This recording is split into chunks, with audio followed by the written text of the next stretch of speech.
Producing high-quality home-canned fish is a point of pride for many Alaskans. Canning, also referred to as jarring, is an excellent way to preserve food, allowing fish to be stored safely for up to 1 year before eating. I'm Sonja Koukel with the Cooperative Extension Service of the University of Alaska Fairbanks. This session will provide the necessary steps for canning fish in jars. Because fish is naturally low in acid, pressure canning is required to kill dangerous microorganisms. For more information on pressure canning, you may view our complete learning module. Research on food preservation is an ongoing process. The United States Department of Agriculture and the Cooperative Extension Service continuously apply new research findings to their recommendations for food preservation techniques. The guidelines in this module may be revised as additional knowledge is gained that may increase the margin of safety or improve the quality of home-preserved foods. Consult your local Cooperative Extension office annually for updated information.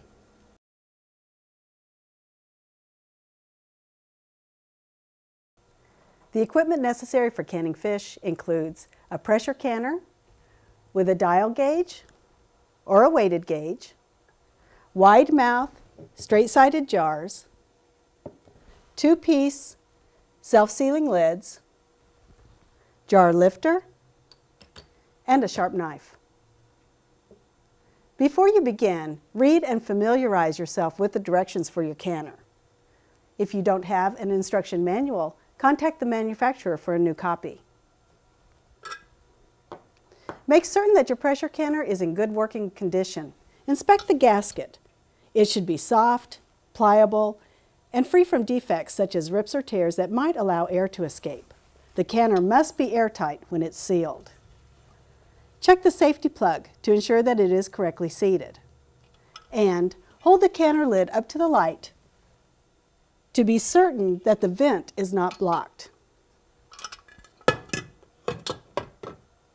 If you're using a dial gauge, have it checked annually for accuracy. Dial pressure gauges may be checked by your local extension agent. Half-pint, pint jars, or quart jars may be used for canning fish. Make sure you follow the specific instructions for the jar size you choose. Procedures and processing times for the quart-sized jars are different. Be sure to use wide-mouth, straight-sided jars, as they are easier to fill. You will use 2-piece lids to seal the jars. The flat lid has a sealing compound. The ring holds the lid in place until the jar is sealed. Lids cannot be reused. Use new lids every time you can. The rings may be reused if they are not bent or rusty.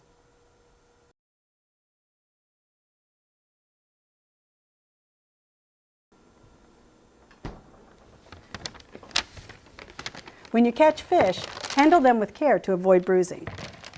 Be aware that exposure to the sun or heat may cause the quality of the meat to deteriorate. Bleed fish immediately after catching to increase its storage life. And remove the internal organs.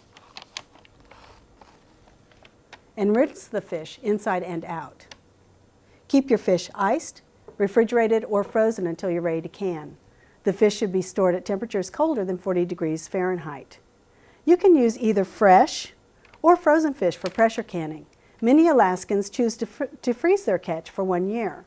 When fishing season arrives again, they take unused fish out of the freezer and can it. This gives fish an effective shelf life of 2 years. Now, when using frozen fish, it may be thawed in the refrigerator or by placing the wrapped fish under cold running water. To prepare the fish, rinse it in cold water. You can add vinegar to the water, up to 2 tablespoons per quart, to help remove slime from the fish.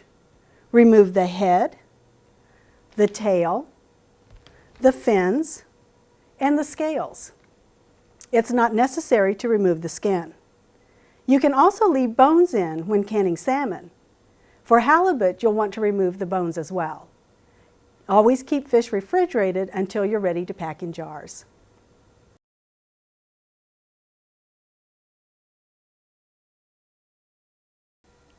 In preparation for canning, wash your jars in hot soapy water. Run your finger around the rim of the jar to check for scars or nicks that might prevent sealing. Prepare the jar lids and the rings according to manufacturer's directions. Often, you'll be instructed to heat the jar lids to soften the sealing compound. Cut the fish into jar-length fillets or chunks. Keep it simple, using the fewest cuts possible. You can leave the skin on or take it off. There is some controversy as to whether the fish should be packed with the skin side out or in. You choose, either works. Pack the fish solidly into the jars. Press the fish to fill up as much airspace as possible. Fillets can be rolled before packing. Leave 1 inch of headspace between the fish and the top of the jar. Because salmon has a significant fat content, no additional liquid is required. When canning halibut or lean fish, up to 4 tablespoons of olive oil or vegetable oil may be added to each jar. The oil will add moisture to the product, but will also increase the calories. Salt, seasoning salt, or other spices may be added on top of the packed fish. Check the Cooperative Extension Service publication titled Add Variety to Home Canned Fish for more suggestions.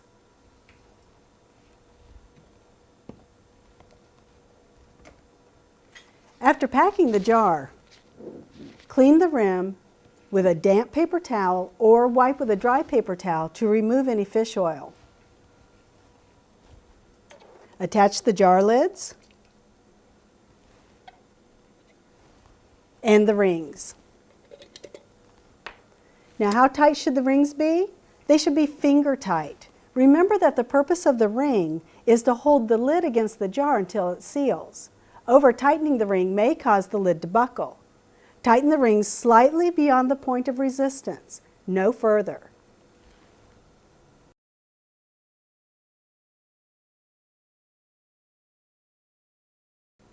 To begin the canning process, center the empty canner on the heat source and add 2 to 3 inches of water.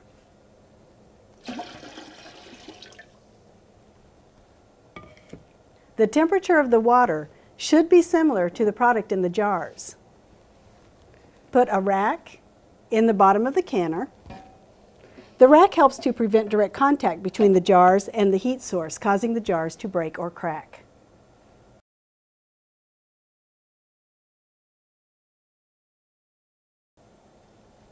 Place filled jars on the rack in the bottom of the canner. If your canner is deep enough, jars may be stacked.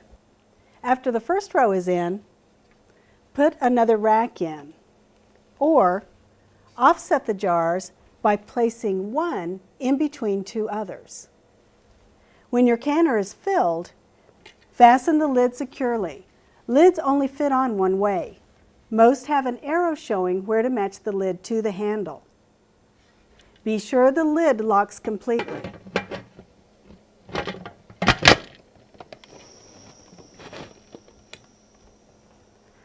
Leave the weight off the vent port or open the petcock. As air inside the canner heats, it expands.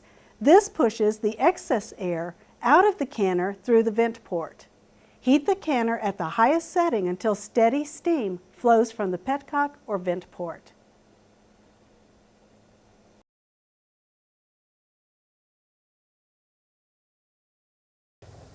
Once there is a steady stream, allow the steam to escape for 10 minutes.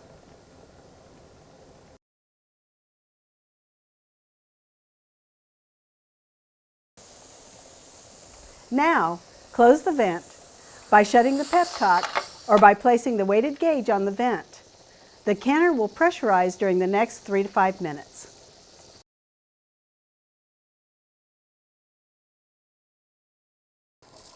When the pressure reaches 11 pounds on a dial gauge or 10 pounds on a weighted gauge canner, begin the timing process. Process pint jars or half pint jars for 100 minutes. Note the starting and ending time in writing, just in case. And frequently monitor your canner. If the pressure drops below the recommendation, the canner must be brought back to the recommended level and the timing started over. For altitudes greater than 1,000 feet above sea level, contact your local extension agent for recommended times and pressures.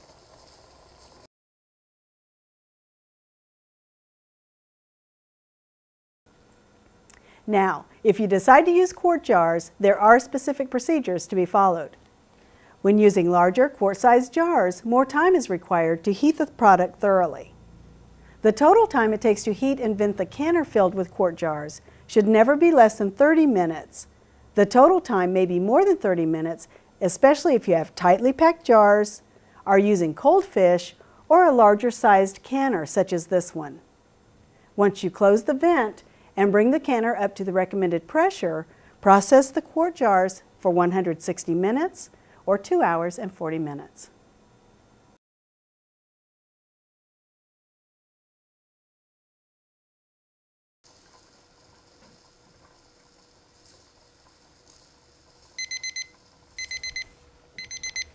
When the timed process is completed, turn off the heat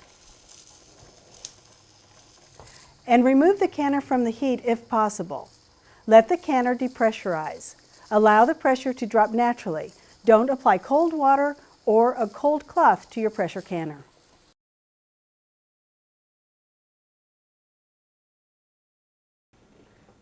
After 30 to 45 minutes, check to see if the pressure has dropped by tipping the weight or checking the dial gauge. Open the vent when the pressure reaches 0 or no steam escapes when the weight is tipped. Then wait 10 minutes.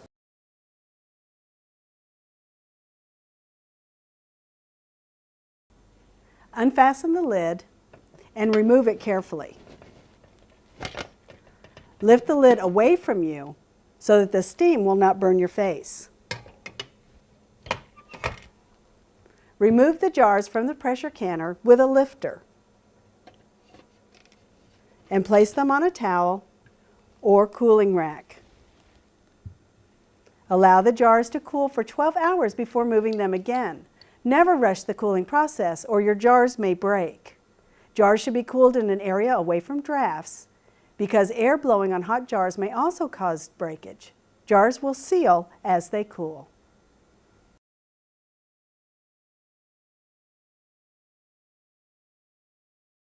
When the canning process is complete and your jars have cooled for 12 hours, check the seals by tapping the jar lids. If some jars did not seal, such as this one, you have 3 options. You can reprocess the unsealed jars within 24 hours using a fresh jar lid. Now, reprocessing does not affect the quality of the fish. You may also freeze the contents of the unsealed jars or refrigerate the jars and use the product within 3 to 4 days. The rings may be removed from the jars when the cooling process is complete and you've checked the seal.